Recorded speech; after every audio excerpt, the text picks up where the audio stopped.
Assalamualaikum warahmatullahi wabarakatuh. Perkenalkan, saya Sunarti, NIM B2406518 dari kelas S1, mahasiswa program Sarjana Kebidanan Universitas Mega Buana Palopo. Hari ini kita akan bahas santai, tapi penting banget nih soal IMS alias infeksi menular seksual. Edukasi ini merupakan tugas dari mata kuliah pelayanan promotif dan preventif pada infeksi menular seksual dengan dosen pengampu Ibu Bidan Andi Fatimah Jamhir, Esid, SKM MKes. Yuk disimak agar makin paham dan bisa jaga diri. Jadi gini ya, IMS itu singkatan dari infeksi menular seksual, yaitu infeksi yang menyebar lewat hubungan seksual, baik itu vaginal, anal, ataupun oral. Penyebabnya bisa dari bakteri, virus, atau parasit. Karena penyebabnya berbeda-beda, pengobatannya pun berbeda-beda. Makanya penting banget buat cek kesehatan ke tenaga kesehatan kalau kamu merasa ada gejala mencurigakan atau pernah punya hubungan yang berisiko. Tahu nggak sih, IMS itu nggak pandang bulu. Mau kamu laki-laki atau perempuan, muda atau tua, menikah atau belum, tetap bisa terinfeksi. Banyak orang mikir cuma yang nakal aja yang bisa kena IMS. Padahal nggak juga ya. Bahkan orang yang udah menikah pun bisa terinfeksi kalau pasangannya nggak setia atau nggak pakai pengaman.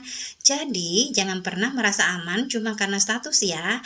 Yang penting waspada dan peduli sama kesehatan diri sendiri. Yuk kenalan sama jenis-jenis IMS yang paling sering ditemui. Yang pertama, chlamydia, biasanya bikin keputihan atau nyeri pipis. Yang kedua, gonore, sering disebut kencing nanah.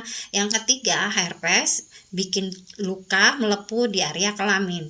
Yang keempat, sifilis, luka yang gak sakit tapi super menular. Yang kelima, HIV, menyerang daya tahan tubuh dan butuh pengobatan seumur hidup. Mengenali gejala dan jenisnya bisa bantu kita buat cepat tanggap kalau ada yang gak beres loh. Nah, ini dia yang bikin ngeri. Gejala IMS itu gak selalu kelihatan. Kadang memang ada tanda-tandanya, kayak keputihan gak biasa, luka di kelamin, atau nyeri saat pipis. Tapi banyak juga yang gak nunjukin gejala sama sekali. Jadi bisa aja kamu atau pasangan merasa sehat padahal bawa infeksi. Jadi penting banget buat rutin periksa meski gak merasa sakit. Kalau IMS dibiarin tanpa pengobatan, bisa bahaya banget loh. Bisa bikin susah punya anak, ganggu kehamilan, bahkan tingkatkan resiko kena HIV. Efeknya bisa jangka panjang, jadi jangan anggap enteng. IMS itu serius, tapi bisa diatasi kalau kita cepat sadar dan mau periksa. Tenang ya, kabar baiknya IMS bisa dicegah kok. Caranya yang pertama, pakai kondom setiap kali berhubungan. Yang kedua, hindari gonta-ganti pasangan. Yang ketiga, rutin cek kesehatan apalagi kalau merasa berisiko. Yang keempat, jangan malu ke puskesmas atau klinik. Yang kelima, vaksinasi HPV itu penting buat mencegah kanker serviks dan kutil kelamin. Ingat ya, jaga diri sama dengan sayang diri. Intinya, jaga kesehatan reproduksi itu gaya hidup keren. Mending kita cegah daripada harus repot ngobatin. Yuk rajin cek kesehatan seksual di puskesmas, klinik, atau konsul lewat hotline. Tubuh kita adalah tanggung jawab kita loh, jadi jangan pernah cuek ya. Nah, itu dulu edukasi kita hari ini.